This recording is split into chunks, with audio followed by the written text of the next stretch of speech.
जिस ज़माने में मैं मदीने में पढ़ता था यूनिवर्सिटी में,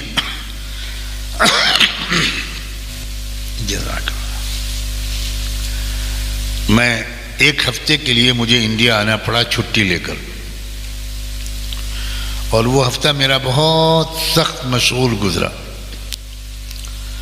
यहाँ तक कि वापसी जो मेरी थी तो मुझे उस दिन बुखार हो गया बहुत तेज़, और उस वक्त दिल्ली जद्दा डायरेक्ट फ्लाइट्स भी उतनी नहीं थी जितनी आज हैं। तो मुझे बहुत ही लंबे रूट से वापसी की सीटें मिली। दिल्ली से कराची तक अमेरिकन एयरलाइंस में टिकट मिला, और कराची से फिर ज़हरान या बहरीन तक का टिकट मिला। फिर वहाँ से मुझे दम्माम से अलखबर से टैक्सी से मदीने जाना पड़ा। बहुत थका देने वाला सफ़र था। मैं जब जहाज़ में सवार हुआ बहुत थका हुआ था, बुखार था मुझको। मैं इस इरादे के साथ जहाज़ में गया कि मैं फ़ौरन कोई पेन किलर टैबलेट खाकर और आंख बंद कर लूँगा। दिल्ली से कराची तक का वक्त जो गुजरेगा 2-3 घंटे का, 3-3.5 घंटे, तो मुझे ज़रा नींद आ जाए तो अच्छा है। लेकिन अल्लाह का कुछ और मंजूर था। मैं जिस सीट पर जाकर बैठा उसके बगल में एक साहब आ रहे थे फ्रैंकफर्ट से, उसी जहाज़ से सवार। बहुत लंबी फ़्लाइट थी, 8 घंटे की फ़्लाइट के बाद वो फ्रैंकफर्ट से दिल्ली पहुँचे थे, और वो अकेले थे, खूब सो चुके थे। तो वो इंतज़ार में थे कि मेरे बगल की सीट पर दिल्ली से कोई आए ताकि उससे हम लोग बातें करें, और बिहारी ज़बान में बतियाएं।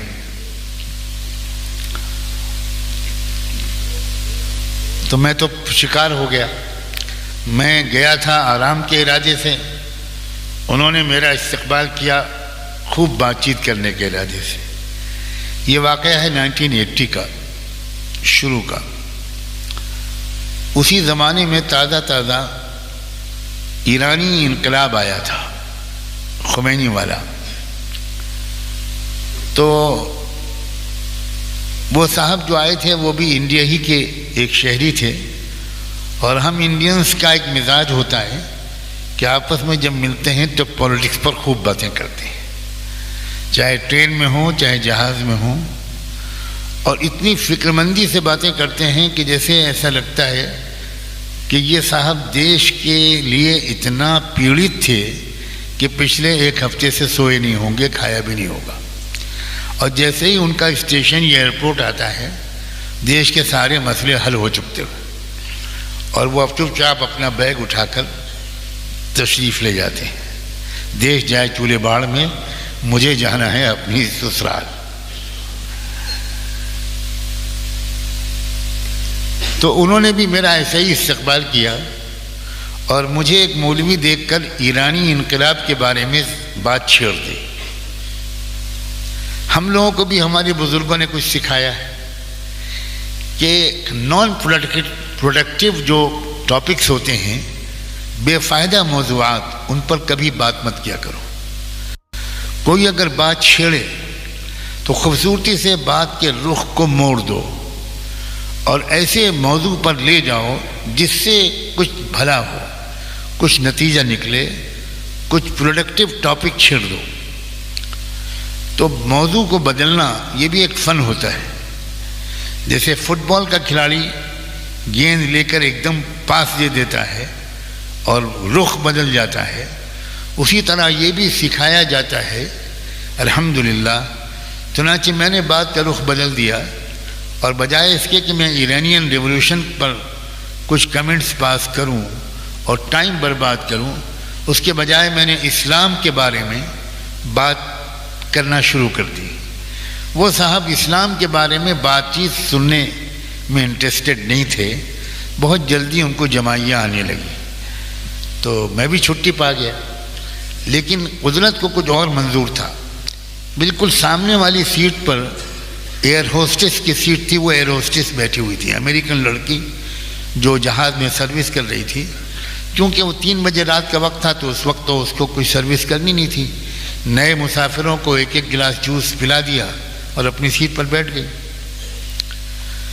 जब इस्लाम के मुताल्लिक़ हम लोग बात कर रहे थे, तो उस अमेरिकन एयर होस्टेस ने पलट कर मेरी तरफ देखा और कहा कि I assume that you are talking about Islam. मेरा ख्याल ये है कि आप लोग इस्लाम के बारे में बात कर रहे हैं। मैंने कहा यस।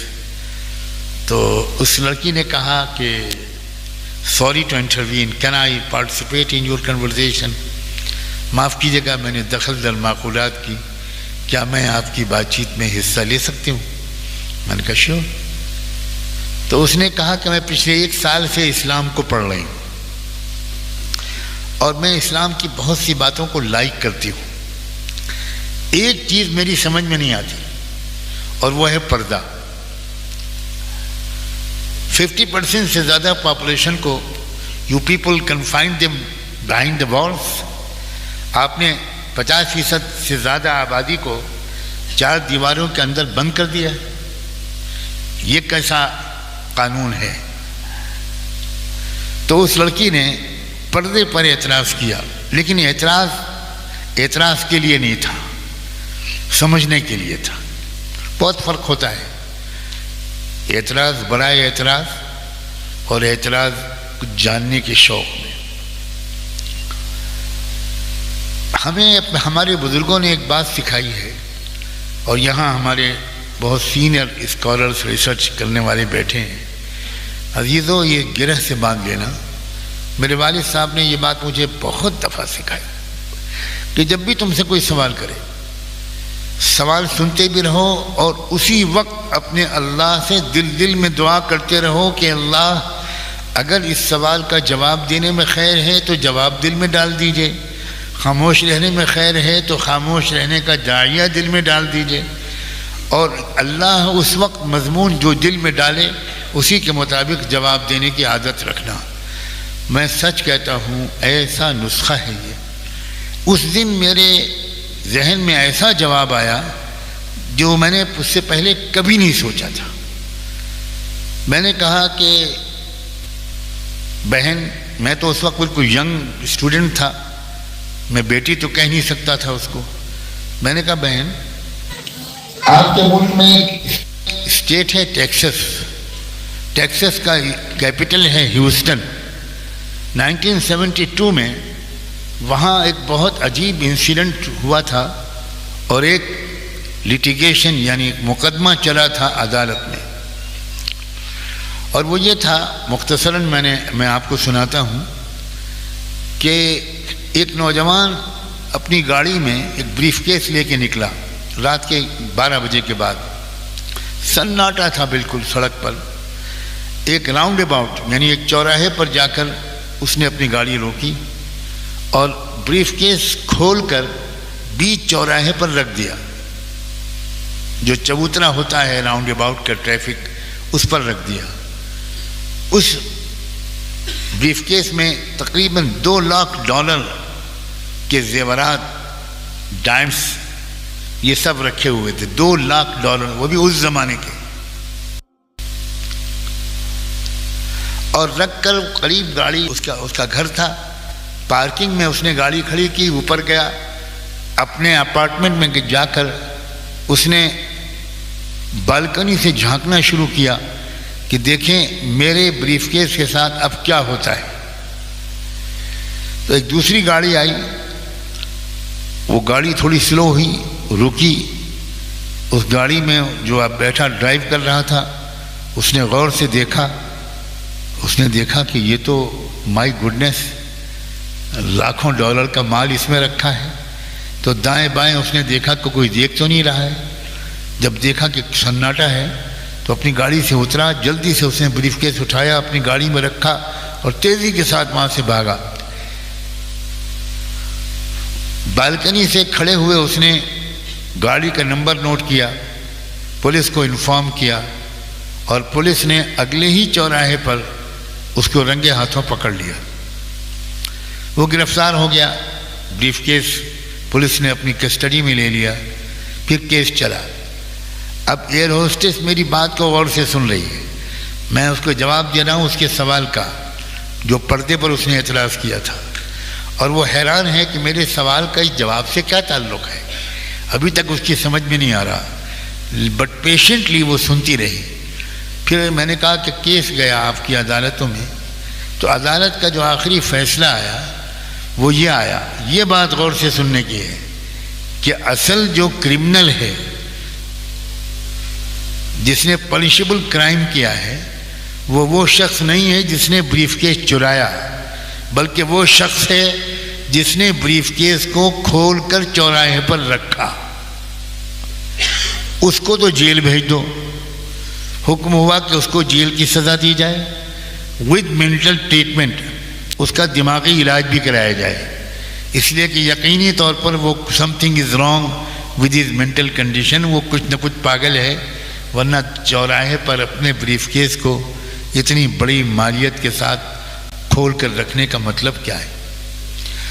और जिस शख्स ने उठाया है, अब मिल्कियत तो उसी की है वो, लेकिन गवर्नमेंट या कोर्ट जो है वो ऑर्डर नहीं करती, रिकमेंड करती है। इन अल्फाज पर गौर कीजिएगा, रिकमेंड करती है कि ये शख्स जो है उसमें से 50% उसके पिछले असल मालिक को वापस कर दे, और उसमें से 20% अपने पास रखे, और उसमें से जो 30% है वो चैरिटेबल ऑर्गेनाइजेशंस को डोनेट कर दे। तो मैं पूरी कहानी सुना चुका, तो मैंने उससे लड़की से कहा कि डिड यू ग्रेस, तुम्हारे सवाल का जवाब मिला? तो उसने कहा can you explain it further please, कुछ और आप थोड़ा इसको वाज़ेह कर दीजिए। मैंने कहा कि देखो, इस्लाम की नज़र में हर लड़की, हर औरत करोड़ों डॉलर से ज़्यादा कीमती हीरे जवाहरात के जेवर की मानिंद, उसको उंडों अबाशों की रीच से दूर रखना चाहिए। अब अगर कोई लड़की फैशनेबल लिबास पहनकर बाहर निकलती है तो फिर जो सीटी बजाता है, अमेरिका के कोर्ट के फैसले के मुताबिक सीटी बजाने वाला क्रिमिनल नहीं है। जो उस लड़की को छेड़ता है असल क्रिमिनल वो नहीं है। असल क्रिमिनल वो लड़की है जो इस क्राइम को इनवाइट करती है, जो बेपर्दा निकलकर मुआशरे के ख़राब लोगों की निगाहों को अपनी तरफ खींचती है। अब समझ में आया पर्दा? यह है बात सुनने की कि जैसे ही मैंने ये बात कही उसकी आंखों से आंसू टपक पड़े और उसने कहा oh what a wonderful philosophy. मैं आज से बिल्कुल मान गई कि इस्लामी शरिया इज़ द ग्रेट, पर्दा सिस्टम इज़ वंडरफुल, अप्रिशिएबल। ये बात हो ही रही थी कि अनाउंसमेंट हुआ कि अब कराची लैंड करने वाले हैं। तो उसने बड़े अजीब अंदाज से मुझसे कहा कि मेरे पास तो और भी सवालात हैं, और एक दो चार लोगों से और भी किए थे, मगर इस तरह का लॉजिकल आंसर मुझको नहीं मिला। कैसे मैं आपसे रब्ता रखूँगा? मैंने कहा देखो, मैं स्टूडेंट हूँ, यूनिवर्सिटी में पढ़ता हूँ, मेरे पास अपना कोई फ़ोन नहीं है, लेकिन मेरे जो चीफ वार्डन हैं इजिप्शियन हैं वो, और उनका लड़का भी अमेरिका में पढ़ता है, तो मैं उनसे बात करूँगा। अगर महीने में एक मरतबा अगर मैं बात कर सकूँगा फ़ोन पर, उस नंबर पर तुम कॉल करोगी मेरे गिवन टाइम पर, तो उस वक्त मैं इंशाअल्लाह तुम्हारी कॉल रिसीव करूँगा। इतनी प्यारी थी वो बच्ची कि उसने तकरीबन मामूल बना के रखा कि हर महीने में, कभी 2 महीने में 1 या 2 बार मुझे कॉल करती और कोई सवाल करती। कभी बैंक इंटरेस्ट के बारे में कोई सवाल करती, कभी वहाँ पर जो अंदाज़ है मॉर्टगेज करने का, मकान लोग मॉर्टगेज करके ख़रीदते हैं, फ्रिज लोग मॉर्टगेज करके ख़रीदते हैं, उसके बारे में मसला पूछती। मैं जो कुछ जवाब दे सकता था जवाब देता रहा। तकरीबन 6 महीने गुज़र गए। उसके बाद रमज़ान मुबारक कि एक जुमे को उसका फ़ोन आया और उसने क्या खुशखबरी सुनाई। उसने कहा कि मैं इस वक्त Muslim community centre of Chicago से कॉल कर रही हूँ। अभी थोड़ी देर पहले मैंने कलमा पढ़ा है, इस्लाम कबूल किया है और मेरा नाम फातिमा रखा गया है। यह है इस्लाम। इस्लाम को अगर समझा जाए, बरता जाए, गहराई से उसको समझने की कोशिश की जाए, उसको बहुत ही अच्छे मोहब्बत भरे पॉजिटिव अंदाज से उसको एक्सप्लेन किया जाए, तो कौन दुनिया का शरीफ इंसान है जो उसको पसंद नहीं करेगा? कौन है जो उसको पसंद नहीं करेगा? इस वक्त दुनिया इंतज़ार में है कि कोई तबका उठे इंसानों का हमदर्द, खैरख्वाह, बहादुर, हौसलामंद, बेबाक, हक़गो, सच्चाई की गवाही देने वाला, जालिम हुक्मरान की आंखों में आंखें डालकर बात करने वाला, मुल्कों को और हमारे मुल्क को जिस रास्ते पर ले जाया जा रहा है उस रास्ते को बदलने की कोशिश करने वाला, ये लोग, ये सलाहियत पढ़े लिखे लोगों ही में ज़्यादा होगी। लेकिन मुश्किल ये है कि पढ़े लिखे लोग वो अपनी जिम्मेदारी महसूस कर रहे हों, ऐसा आमतौर पर दिखाई नहीं देता।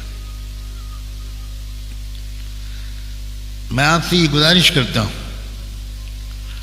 कि आप संजीदगी के साथ गौर करें, क्या हम और आप अपने फराइज और जिम्मेदारियों को अदा कर रहे हैं? दुनिया एक ऑल्टरनेट तलाश कर रही है। या आप पढ़े लिखे लोग हैं, मेरे गुमान या खबर के मुताबिक आपको शायद उतना अंदाज़ा न हो जितना मेरे जैसे एक तालिब इल्म को है। हर कुछ अरसे के बाद दुनिया कोई नई करवट लेना चाहती है। वो दौर बहुत क्रूशल होता है जिसमें दुनिया कोई करवट लेना चाहे। अगर सही करवट ले ली उसने तो 100-200 साल, 300 साल बहुत इत्मीनान और सुकून से गुजर जाते, बहुत अमन और इंसाफ के गुजर जाते। और खुदा न खास्ता अगर उसने गलत करवट ले ली तो फिर कई 100 साल तक कमज़ोर इंसान जुल्म की चक्की में पिसने लगते। काश कि आप लोग भी आलमी हालात से वाकिफ होते। मैं तो बदनामी के हद तक आलमी हालात से वाकिफ रहने की कोशिश करता हूं। अमेरिका के अवाम तब्दीली चाह रहे हैं, लैटिन अमेरिका के अवाम तब्दीली चाह रहे हैं, साउथ अमेरिका के अवाम तब्दीली चाह रहे हैं। वो चिली हो, अल सल्वाडोर हो, पनामा हो, इन मुल्कों के अंदर जो बेचैनी है, या वेनेजुएला हो, इन मुल्कों में, फिर अमेरिका में, अमेरिका के बड़े बड़े शहर न्यूयॉर्क हो, वॉशिंगटन हो, ह्यूस्टन हो, टेक्सास हो, क्या हो रहा है इन मुल्कों में? इन मुल्कों के अवाम कितने गैर मुतमईन हैं उस वेस्टर्न कल्चर से जिसको उन्होंने अपनाया था तरक्की की अलामत समझकर। खुदकुशियाँ अल्लाह की पनाह। दुनिया में सबसे ज़्यादा खुदकुशी अमेरिका में होती है। दुनिया में सबसे ज़्यादा दिमागी मरीज, मेंटली रिटार्डेड लोग, पागल लोग अमेरिका में। एक किस्सा याद आया। एक डॉक्टर साहब हैं, हमारे बड़े प्यारे दोस्त, अमेरिका ही में हैं, वो बड़े डॉक्टर हैं, उनका बड़ा अस्पताल है। वो अमेरिका के एक एयरपोर्ट पर खड़े हुए वुज़ू कर रहे थे, वहाँ के वॉशरूम एरिया में। उन्होंने वुज़ू करते करते सुन्नत के मुताबिक अपनी गर्दन का मसाह किया, कानों का मसाह किया और गर्दन का मसाह किया। उनके बगल में एक और अंग्रेज शख्स अमेरिकन, वो हाथ मुंह धो रहा था वॉश बेसिन पे। तो उसने गर्दन पर हाथ फेरते हुए देखकर ये कहा कि can I talk to you, जब मैं आपसे थोड़ी सी बात कर सकता हूं? तो डॉक्टर साहब ने कहा व्हाई नॉट, श्योर, बात कीजिए, आप क्या बात है? उन्होंने कहा कि आप किस मुल्क के रहने वाले हैं? उनका मैं फला मुल्क के रहने वाला हूं। एक मुस्लिम मुल्क का नाम लिया उन्होंने। पूछा कि आपके मुल्क में पागल खाने कितने हैं? तो वो साहब थोड़े घबराए, ये भी कोई सवाल है? स्ट्रेट अवे सीधे सीधे पूछ रहे हैं कि आपके मुल्क में पागल खाने कितने हैं। तो ये सामने वाला कहीं उसी बिरादरी का तो नहीं है? मैं गलत जगह खड़ा हो गया, पता नहीं ये अगला कदम क्या उठाए, क्या भरोसा। तो उनका सॉरी, मैं समझा नहीं आपके सवाल का मतलब। उनका नहीं, आप बताइए आपके मुल्क में पागल खाने कितने? उन्होंने कहा कि मेरे पूरे मुल्क में ज़्यादा से ज़्यादा 5-6 पागल खाने, पूरे मुल्क में। कहने का मैं समझ गया, आपके मुल्क में पागल खानों की ज़रूरत पड़ ही नहीं सकती ज़्यादा। फिर उसने कहा कि मैं दिमागी अमराज का स्पेशलिस्ट हूँ। अगर दिन में 3 मरतबा कोई शख्स अपने हाथ को गीला करके गर्दन पर फेरेगा, वो कभी दिमागी मरीज नहीं हो सकता।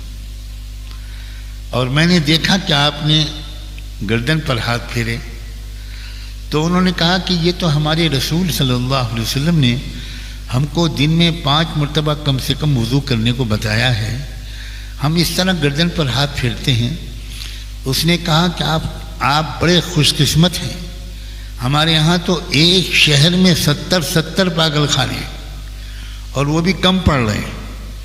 डॉलर अमेरिकनों के पास ज़्यादा है, पैसा उनके पास ज़्यादा है, लेकिन दिल का सुकून नहीं है, दिल का करार और इत्मीनान नहीं है, रोज़ी में बरकत नहीं है, दिमागी टेंशन में मुब्तला रहते हैं। छोटे लड़के गन लेकर स्कूल में घुसते हैं, अपने ही स्कूल में, और वो इस क्लास के बच्चों को गोली मार देते हैं, टीचर को गोली मार देते हैं।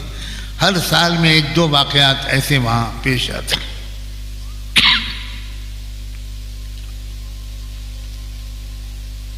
इस्लामी तहजीब को पसंद कीजिए, इस्लामी तहजीब को इख्तियार कीजिए। मगरिब की तहजीब के खोखलेपन से मुतासिर मत होइए।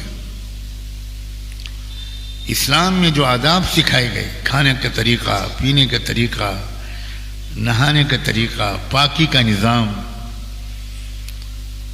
रात में जल्दी सोना, सुबह को जल्दी उठना, अपनी जिस्मानी सेहत का ख्याल रखना, जब तक बहुत कस के भूख न लगे खाना न खाना, पूरी पेट भर के खाना न खाना, ये इस्लामी तहजीब है। इस्लाम को लोगों ने सिर्फ नमाज, रोज़ा या दाढ़ी, कुर्ते पजामे तक महदूद कर दिया है। इस्लाम जिंदगी का हर कदम पर रहनुमाई करता है। मुझे उम्मीद है कि आपको ये वीडियो पसंद आई होगी। अगर पसंद आई हो तो ये आप अपने दोस्तों के साथ शेयर करें और इस चैनल को सब्सक्राइब ज़रूर करें।